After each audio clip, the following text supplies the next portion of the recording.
It was known as the most neglected humanitarian emergency in the world.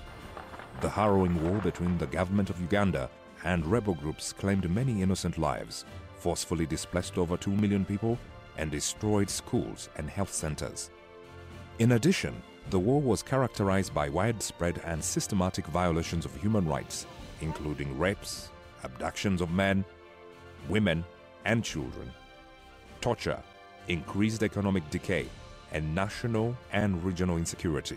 I was abducted by the LRA. Then I went with those people for 2 weeks. After 2 weeks, then because they were also abducting many people. One day they sent four of us to go and look for food in the community. But we was far. I don't even know where the direction of our home. So then we decided to accept. When the rebel came, they found me in the house at night when the rain is drizzling. They catch me, then they say, follow us. When I started to follow, they forced me to kill. Even they forced me to burn other people's property. At 2006, I escaped. When I escaped, I found our neighbor on the way with his vehicle. He told me to enter. I enter. He take me home to my mom. My mom told me to go and register from the local council. When I go there, I found form for study here. When I come here, I found many people, even my children, our children, but not mine. I like study because in Uganda, if you are now educated, you can find any work. If there are parents, just to take their children in schools, because this time education is the life. I thank God for keeping me up from the bush when I was abducted up to now. In 1981, the UN General Assembly declared September 21st the International Day of Peace. This year's celebration coincides with 5 years of cessation of LRA hostilities in northern Uganda. With the signing of cessation of hostilities agreement between LRA and the government of Uganda on August 26, 2006 through to 2008. Gulu district, which was the epicenter of the LRA insurgency, has been chosen to host the 2011 national celebrations. This year's theme, Make Your Voice Be Heard, Youth Must Engage Now, is timely as northern Uganda marks 5 years of post-conflict peace and stability. Spanning over 2 decades, the people of northern Uganda had not known peace. Civil society organizations for peace in northern Uganda, a coalition of 86 civil society organizations advocating for peace and justice in northern Uganda, was established in 2002. Among others, the coalition raised the profile of the conflict at national and international, made contribution to the Poverty Eradication Action Plan, the Juba Peace Talks, and the government's Peace Recovery and Development Plan, PRDP, for northern Uganda. The coalition was established in 2002 for 3 principal objectives. One is to advocate for peaceful solution to the conflict in northern Uganda. Secondly, to advocate for the humanitarian protection of affected population, in particular the IDPs, the internally displaced persons. And then thirdly, to really look at the entire human rights architecture for the affected people beyond just the humanitarian protection. Fundamentally, CSOPNU has been the brainchild of peaceful conflict resolution in northern Uganda, and we take credit from the Juba Peace Talks because we consistently emphasize, and we still continue to emphasize, peaceful solution to the conflict because we don't believe military solution is sustainable. So we take credit for the Juba Peace Talk, is one of the things we advocated for. in terms of bringing the voice of the community who could not be represented in Juba. So those were just some of the key contributions we have made. And we continue to work hard to consolidate the gains, the peace dividend that has been realized in northern Uganda. But we also take credit on many things, including the discussions around the PRDP. We transformed what was emergency action plan into now PRDP, Peace, Recovery and Development Plan for northern Uganda. Now PRDP has had to cover not only the centers, the epicenter of the conflict, but also the areas that suffered the shocks out of the war.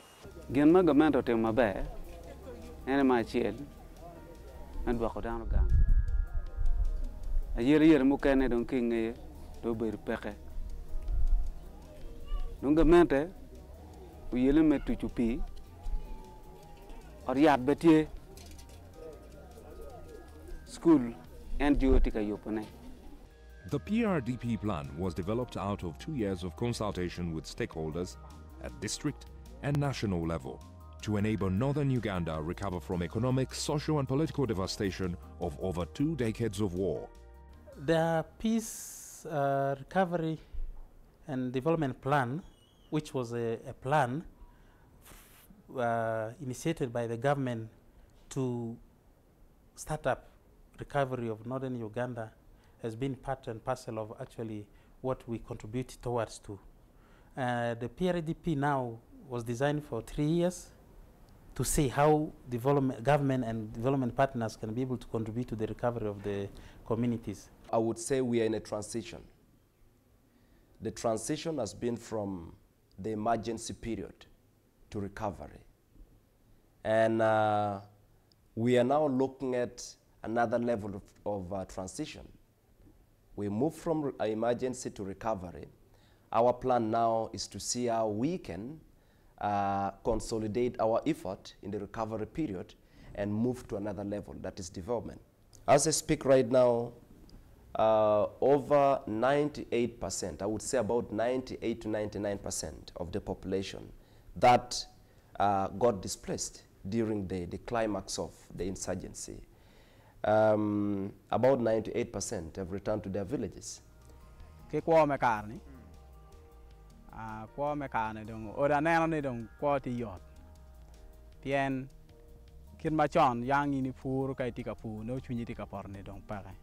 Government be tika konja waken konja ko fu wani tika mi wa jam mukane chalo program pa jame na wano ko ri ki bot gi ma wero pet pe yelo watu twan me a chele ne kono ki po me joma no no yo no ka kono ngeni me ario ka o i mwa ga ario ken magi lo kede chi biram ching dano jam na gere ko ri gero ber ma be ma aneno o bar gere. The PRDP, finalized in September 2007 and passed by Cabinet and subsequently launched by the President, has 4 main objectives which include consolidation of state authority, rebuilding and empowering communities, revitalization of the economy, and peace building and reconciliation. What I want the country to know is, first and foremost, consolidation of peace is key in the PRDP agenda. Consolidation of peace in the entire region is key. Now, after consolidating peace, the recovery of the population is critical. The second element is recovery. Enable the population to recover from the shocks that they went through in the 20 years of the conflict. Then now the development phase is what, there are so many elements to it. We have said NUSAF 2 will help in the development. We must really make the local leaders know that this thing has a time frame. So everything that they do, they must do knowing very well that it is not a permanent thing. It is meant to keep people, get people back on their feet so that they can be able to move at the pace at which the rest of Uganda is moving. So the local governments are extremely critical in realizing the objectives of PRDP. A renewed sense of possibility has emerged regarding the rebuilding of the northern Ugandan economy, with government, development partners and the private sector all planning to either make the most of the opportunities that may present themselves in the North post-settlement economy or to contribute to peace through revised programmatic interventions. This health center is still a new health center. As you can see, it was constructed under PRDP program. It has just lasted for 1 month. We have just been transferred here. The benefit we got from PRDP, as you can see, they have constructed for us a health unit, then a staff quarters, because where we were formerly, there was no staff quarters. At least now, we have a bigger building. So we are doing each and everything. We have a consultation room. We have a treatment room separate.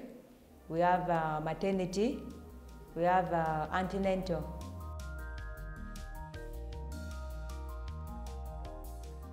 The key challenges to return and settlement of former internally displaced persons have been lack of functional essential services, schools, health centers, clean and safe water, roads, resettlement kits.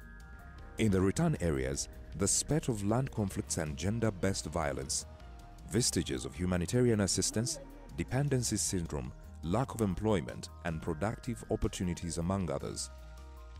The PRDP, now in its third and final year, has made progress in the rehabilitation of infrastructure, but service delivery falls below expectation. Essentially, it has not yet translated into improvements in the quality of the lives of the people.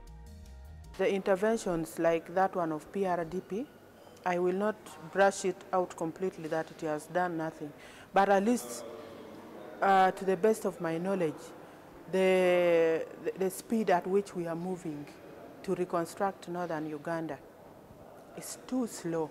As a government, it is too slow to see northern Uganda get rehabilitated. Whatever has been done is not enough. Taking into account the population of this place, that is 43,900 people in this sub-county. The parish alone having 9,000 people. The district, which has now only one health center for which we consider almost a hospital, that is where we are, has the population of 216,900 people answerable to this health facility. That means we need more staff, we need accommodation for staff. As we talk now, only 6 staff are accommodated at the health facility. The rest are hiring outside. So that is affecting even our services because it's difficult to manage time. Time management is a bit difficult.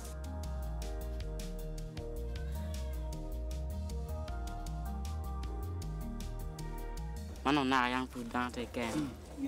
Ano no school chak kil tem. Badak. Pasanta dong chak. Ma wa od ya. Ke pot ki kom ka no dan te gang. Ka chu mo chak ka gang ko no. Mi o we santa ka no. Du bo cha no wa ka no twa. Me ka dung me dan du ken. Dong raj pa kem. En mi a chel ni. Dan go re ko no.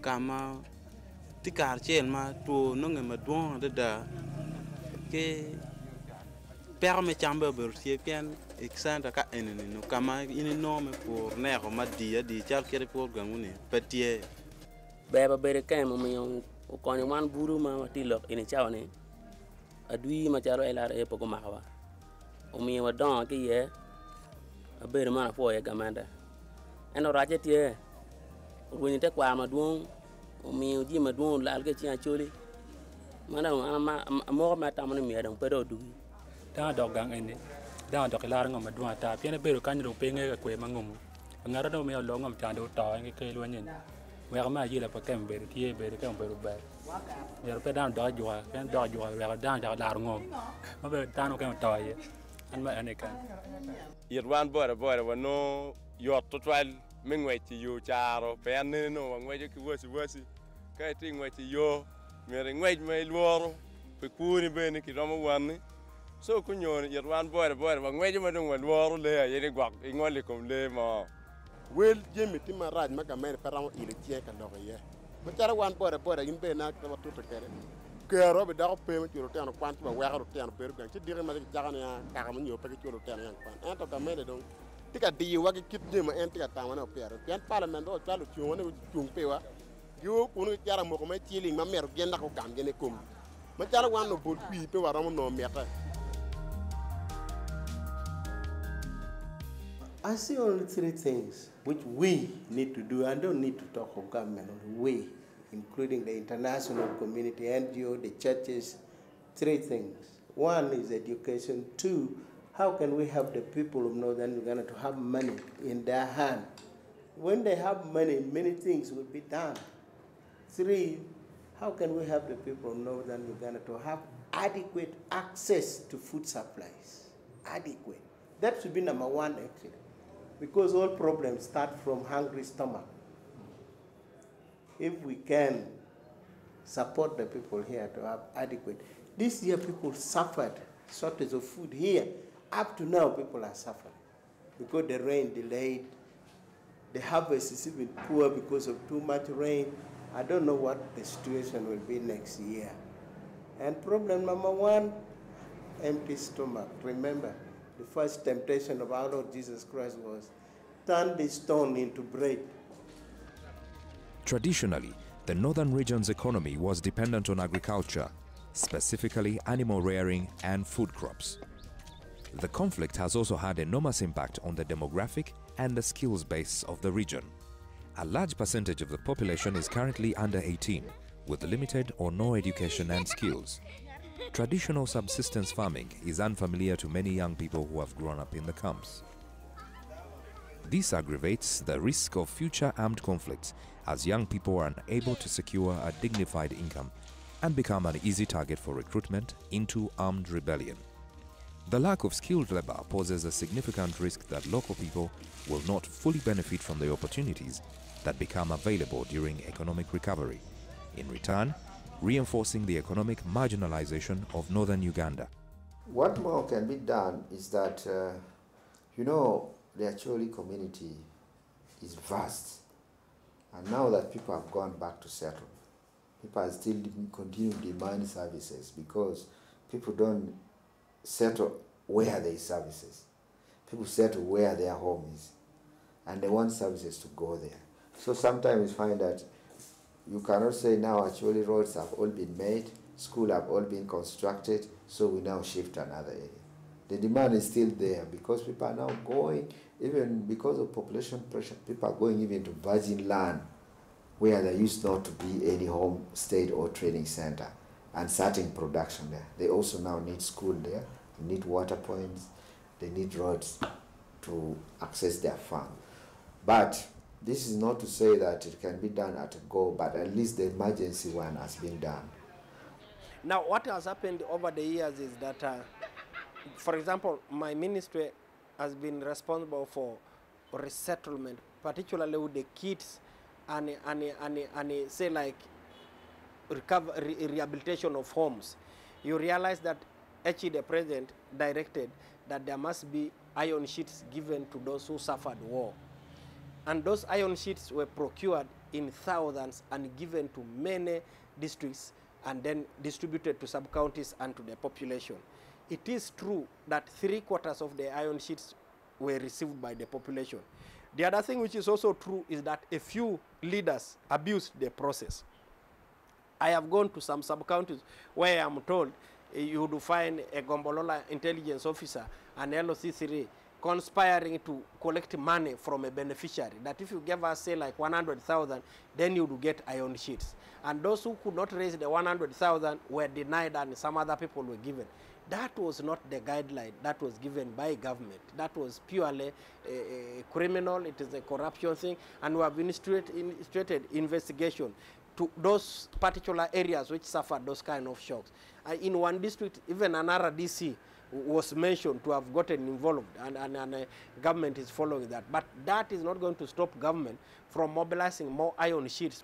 The whole of North will be supported, but we are beginning with some priority areas.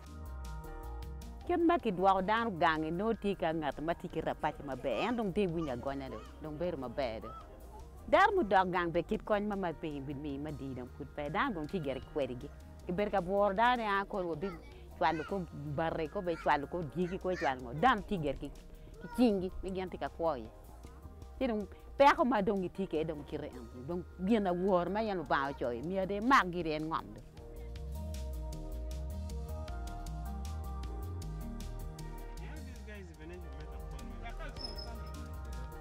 After years of stagnation, the enduring months of peace enjoyed by northern Uganda, brought about by the Juba peace process, has led in some respects to a new feeling of buoyancy in the economy. With the indicators of investor confidence ranging from the opening of new bank branches, movement on the roads connecting Uganda and Sudan, and traders moving freely around and between districts, looking ahead to the longer-term development, there are a number of sectors offering potential for more significant levels of economic growth and prosperity.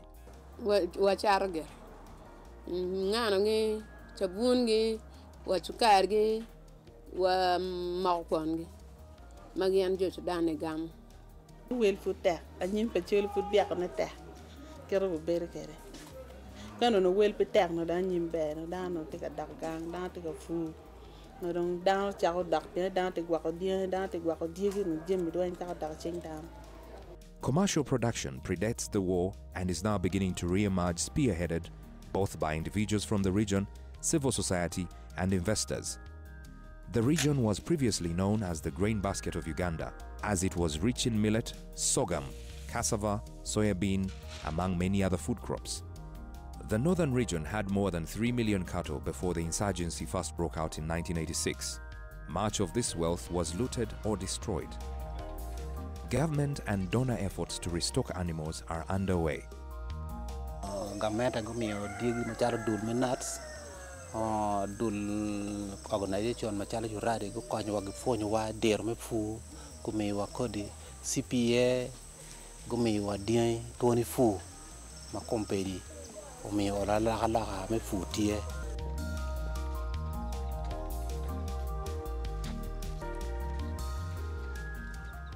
Movement of goods across the border from Uganda to southern Sudan is visibly on the increase, presenting huge opportunities for northern Uganda. The region holds the largest land for agriculture, but inaccessibility to financial services and subsidies has kept production at subsistence level. For these opportunities to really be capitalized on, financial services, infrastructure, and security both have to be improved. Development of the rail link across the region would also further boost trade. Anong gin matika lega madong loy weng. Jo mogo malo ro mage biru bulok. Wek doga yela be chake kono kumalo. Ene nongi jok matwal. Kono do gamente onwir neni ilwenye kum chamchana. Gilu tij mo kene magi mar boro jimi mabinu bot lwak. Ene miro lwenye kume ujoko. Pien jo eni ene ma ben ki chamo kene ki lok ki bala nyinga men peti tij. Gamenda yubu plan be konyo lwak gen binu chamo man gin mada lego ni yub me kwero kuj me wilobni jon erni keni pero no ini tim ngiyo gi cham chana kong de tim be I joki we kong plan pa gamenda o mera nyim.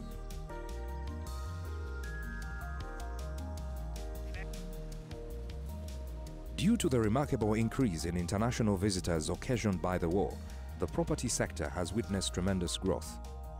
Demand for hotel and residential accommodation and office space have boosted property prices and led to a mushrooming of real estate development in the area.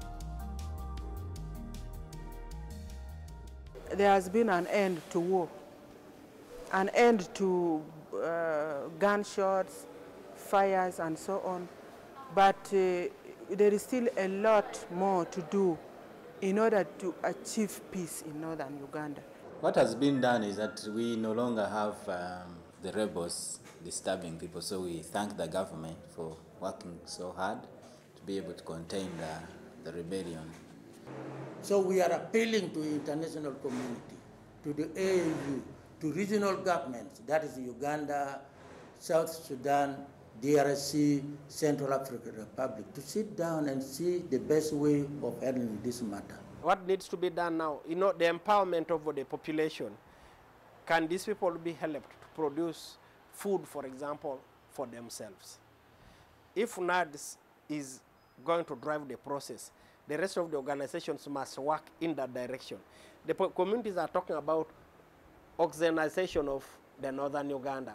Animal traction should be brought so that people graduate from the hand hoe to being able to use a plow.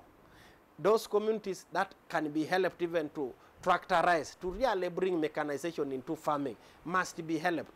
Then there are challenges that we continue to get. For example, how can we in northern Uganda, a place characterized by a lot of rivers and swamps, how can we depend on rain-fed agriculture? We must be able to do irrigation because we have rivers there, we have swamps there that sometimes withstand the droughts that hit that place from time to time. So we want to do irrigation so that the population is able to produce food in all the seasons, both the dry spell and also during rain season. If we can do that, then the population is guaranteed with, first of all, food security.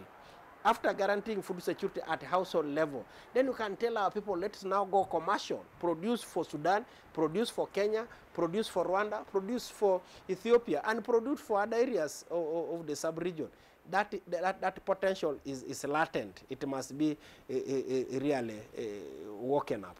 Da bino tremere ke te gwa te kunyo dam mono beri mo akala lipario abiro karma kunyo dam wani jo mo te biro konyo wa kede kori rech karma wan bolo rech cha dai dam o te tamo ni miro charre karma o charro te no nga goro chente mere o te dog bero willi hiam gi en rech donc kile chen no pepe ke ni ker me gwa ko dam cha te loy wa ko tunu ke na ka chawan kile yintine no kede dam yen. I think fundamentally what we need to focus into now is the well-being of the people. We are talking about the issue of livelihoods. Livelihood, I can talk about opportunities for, like, say, for employment. Say in northern Uganda we have 48% of the population who are under 18. Besides, most of the youth did not get opportunity to go to school. So the level, the skill level is very low. Now, what does it mean when you have a majority of the population who are young, unemployed, and also unskilled? This is dangerous because they can easily be wooed into rebellion. Peace building is a process made up of interlocking, interdependent elements, including looking after the security of ordinary people, ensuring stable and proficient governance, decent livelihood opportunities for young people, giving people access to justice in an increasingly fair society, healing the wounds of war, and making it possible for people to enjoy an adequate and stable standard of living. Providing support to peace-building initiatives among business people, conflict-sensitive investments, training, and information could have important peace-building impacts. The stability and development of northern Uganda should be taken as a national priority issue, not just for the recovery of the north, but for the development impact of Uganda as a whole. We would love to see peace processes that are less violent, that people reconcile in their own way, think through psychologically, and see the value of human beings, because we lose a lot of lives. Peace has a lot of dividends for all of us. We have had a lot of chaos in the country. Each region in Uganda has had more than its share of anarchy. What Ugandans need now is peace, and peace in heavy doses in all corners of the country. My prayer is that even when we have arguments as a country, let peace be our common denominator.